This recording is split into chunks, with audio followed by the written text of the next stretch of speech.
հաշվելով, որ ներպետականացաններից իմաստություն սպառը։ Շատ լավ, եկեք հերթով փորձեմ անդրադառնալ հարցերին բավականին ծավալուն էին։ Նախ սկսենք նրանից, որ իրապես Սամվել Կարապետյանի շուրջ այս կոնտեքստը քաղաքական այն աստիճան ընդգծված է, որ նույնիսկ ոչ միայն անձնական ազատության իրավունքի նկատմամբ միջամտություն է առկա, քանի որ Սամվել Կարապետյանը ապօրինի կալանավորված է, այլ նաև վերջինիս ընտանիքին պատկանող նաև ձեռնարկատիրական գործունեության ոլորտին կա միջամտություն, որ պատկերացրեք նույնիսկ հենց Սամվել Կարապետյանին եւ իր ընտանիքին վերաբերող օրենքի նախագիծ է ներկայացվում, հատուկ ընդգծված նրա համար, որպեսզի իր սեփականության իրավունքին միջամտություն տեղի ունենա, դա այն է, ինչ կատարվում է հենց հիմա ազգային ժողովում, որը աբսուրդային է։ Իդեպ նույնիսկ մարդկային արժեհամակարգի տեսանկյունից Հայաստանի Հանրապետության քաղաքացիներին մեր ձևով բնորոշ։ Ես կարծում եմ աբսուրդային է, որ մարդը լինի կալանավորված ու այդ ընթացքում իր սեփականության իրավունքին միջամտություն լինի։ Այսինքն մարդուն կալանավորեն, որպեսզի փորձեն իր բիզնեսը կներեք արտահայտությանս համար խլեն։ Իրավական իմաստով իդեպ այս նախագծի հետ կապված մի հատ վարժություն կարող եմ առաջարկել, որ մեր հայրենակիցների համար շատ ավելի պարզ լինի։ Պատկերացրեք դուք ունեք ձեր ավտոմեքենան, դուք վարում եք ձեր ավտոմեքենան, վարում եք լավ կամ վատ, դա կքննարկենք առանձին, բայց բարեկային ծառայողը ձեզ կանգնեցնում է եւ ասում է գիտես ինչ, ես եմ քշելու քո ավտոմեքենան, կամ ես կբերեմ մեկի, ով որ կսկսի քշել քո ավտոմեքենան, եղավ։ Այս նախագիծը դրա մասին է։ Իդեպ այլ հարց, թե այդ որտեղից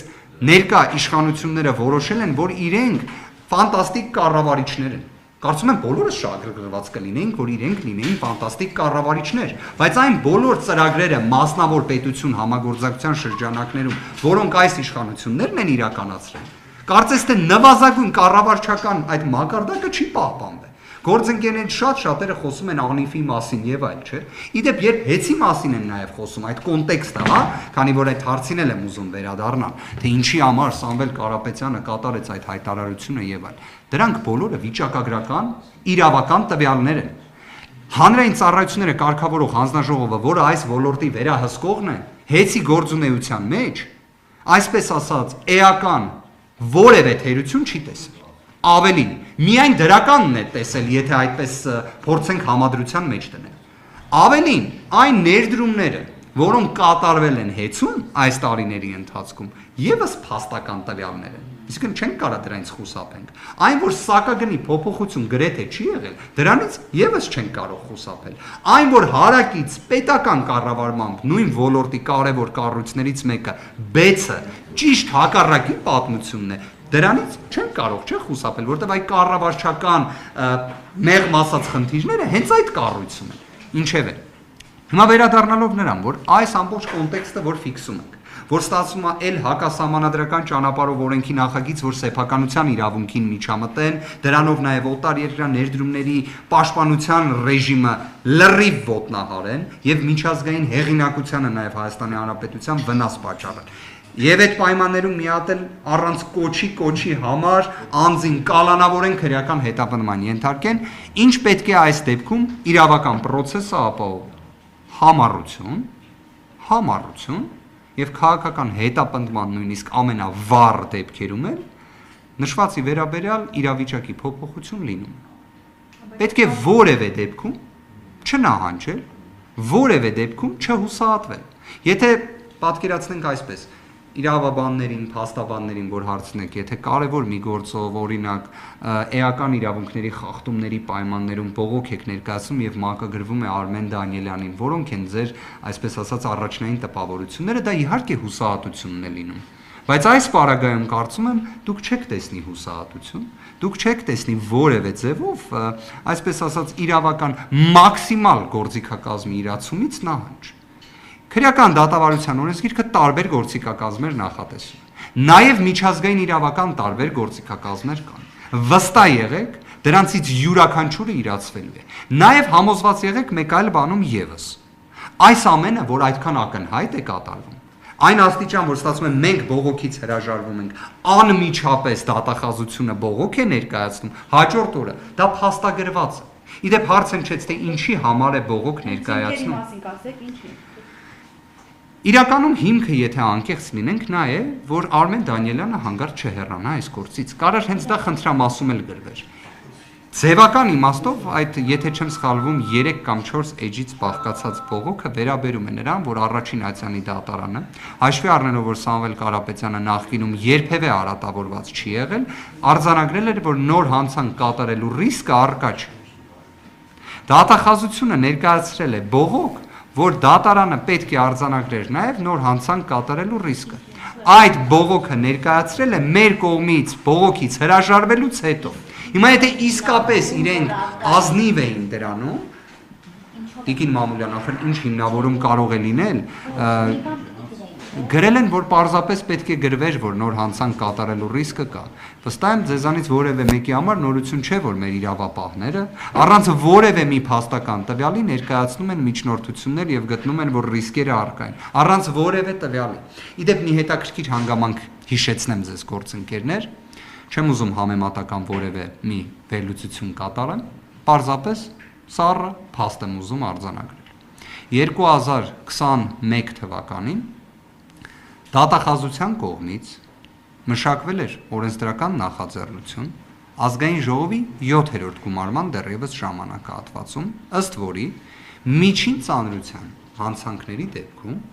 կալանքը կանխատեսական ռիսկերի դեպքում, այսինքն առանց ոչ մի փաստական տվյալի, չի կարող կիրառվել։ Կալանքը միջին ծանրության հանցանքների դեպքում պետք է կիրառվի բացառապես, եթե կան կոնկրետ փաստական տվյալներ։ Մենք խոսում ենք ժողովրդավարության դինամիկ զարգացման մասին։ Ի վերջո Ֆրանսիայի նախագահն է խոսում ժողովրդավարության մասին։ Իսկապես ես չեմ ցանկանա, որ Ֆրանսիայում արդար դատաքննության իրավունքը լինի այնպիսին, ինչպիսին օրինակ Սամվել Կարապետյանի գործով է Հայաստանի Հանրապետությունը։ Քանի որ ես չեմ սիրում բացասական երևույթներ մաղթել այլոց։ Լինի դա Ֆրանսիայի Հանրապետությունը, թե այլ երկիր։ Եթե բացասական հանգամանքներ մաղթելուց լինենք, ցանկանալուց լինենք, իհարկե հարևան երկու երկրները առավել քան բավարար են։ Բայց եթե սա ժողովրդավարության տեսանկյունից նվազագույն առնչություն ունի, ուրեմն իրականում կամ ժողովրդավարության ընկալումը ամբողջ աշխարհում է փոփոխվել, կամ պարզապես սա տոտալ հակաժողովրդավարական իրավիճակի մասն է։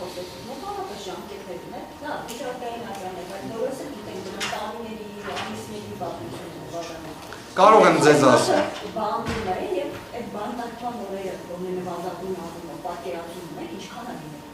Քաղաքական հետապնդման պայմաններում, երբ հաշվի արդարի խոստումները տրվում են գործադիր իշխանության ղեկավարի կողմից եւ անշեղորեն կատարվում են գործնականում, կանխատեսում անել հնարավոր չէ։ Երբ մենք խոսում ենք իրավունքից դուրս գործընթացի մասին, երբ մենք խոսում ենք, որ անձը մայր աթոռը պաշտպանելու համար հիմա գտնվում է Երևան կենտրոն քրեակատարողական հիմնարկում, իսկ մինչ այդ էլ գտնվում էր Արմավիր քրեակատարողական հիմնարկում, մենք իրավունքի կանխատեսում չենք կարող անել։ Մենք մի բան կարող ենք պարզապես խոստանալ, որ այդ ամենը ի վերջո իրավական տվյալներ են եւ ոչ միտեղ չեն կարող կորել։ Այնպես խոսում ենք, չէ՞ որ տեսանյութը զննվում է, չերկիզվող պահարանը եւ այլ։ Այս ամենը հանրության աչքի առջև է կատարվում։ Ի վերջո մենք խոսում ենք ակնհայտ անմեղ անձի նկատմամբ, սա իրավական կատեգորիա է, քրեական հետապնդման մասին։ Մենք խոսում ենք ակնհայտ անհիմն կալանավորման մասին։ Այս ամենը ի վերջո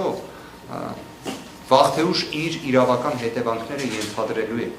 Բայց ինչը կարող ենք խոստանալ, որ իմ գործընկերների հետ միասին որևէ մի գործիքակազմ չկա, որը չի իրացվել։ Եվ այդ իմաստով համոզված եղեք, իրավունքը ի վերջո գերակայելու է։ Մենք ավելի արտառոց դեպքեր էլ գիտենք, որտեղ քաղաքական հետապնդման գործիքակազմը մաքսիմալ իրացվել է,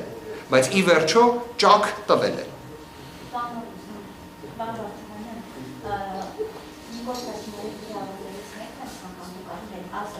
Ասում են մենք մեր ձևով ենք ինչ համոզել, հիմա ես